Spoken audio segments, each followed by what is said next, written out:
Tu creus que realment arribarà, senyor Anglada, al Parlament de Catalunya? Hombre, jo espero que no. Home, és evident. Perquè saps que si no és al Parlament de Catalunya, molta gent dels teus haurien de marxar o marxarien. Et deixo parlar, Mohamed. Anglada, no en digui... Primer, en contestació a el que has dit, això és mentida i mai es produirà. Per què? Perquè tu, ni el Parlament de Catalunya, ni cap partit autònom té la potestat de fotre... Els il·legals sí.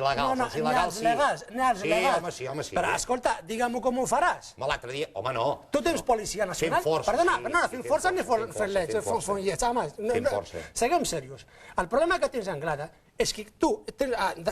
No, jo no tinc cap problema, en tot cas ho tens tu. No, el problema que tens un doble discurs, que és d'hipocresia. No. De portes per a dintre tens un discurs que, bueno, és que jo no tinc res contra els immigrants, jo tinc res contra els immigrants, etcètera.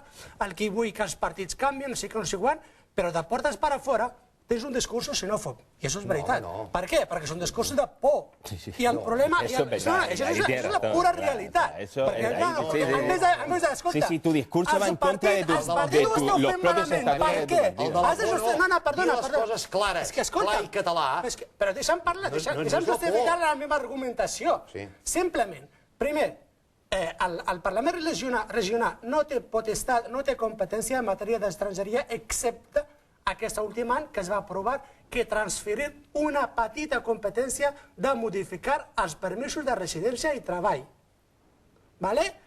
L'expulsió dels immigrants indocumentat o irregular o il·legal, digue-lo com vulguis tu, depenen directament, és política de l'estat espanyol. Vale, en parlarem. Senyor Girauta, per terminar, per acabar, finalitzar. Que a mi m'agradaria que en temes que són especialment conflictius, com és aquest, es mirés d'objectivar les coses, és a dir, de plantejar cadascun què creu exactament que s'hauria de fer, quines polítiques s'haurien d'aplicar, a favor de quines reformes legals i d'actuació governamental està en comptes de llançar-se insults i acusacions. Jo crec que això no aporta res. A mi m'agradaria que al llarg d'aquest programa sortís una declaració d'intenció política del senyor Anglada, i la teva, i la meva, més que dir si aquest és xenòfob, no sé què, això realment... No, totalment d'acord. Cansa, no? Quan dic xenòfob, en el problema...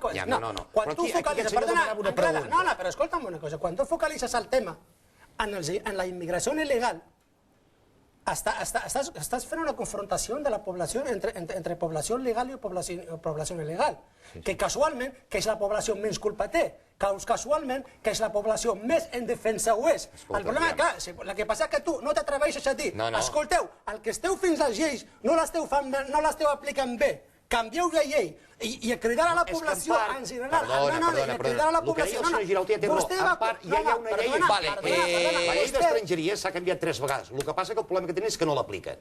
Bé, escolteu-me, era un petit apunt, ens hem allargat una mica, li hem fet una segons. Ara diria la senyora Lídia Falcón que li he fet una campanya indirecta en aquest programa, però jo volia conèixer una mica la vostra opinió.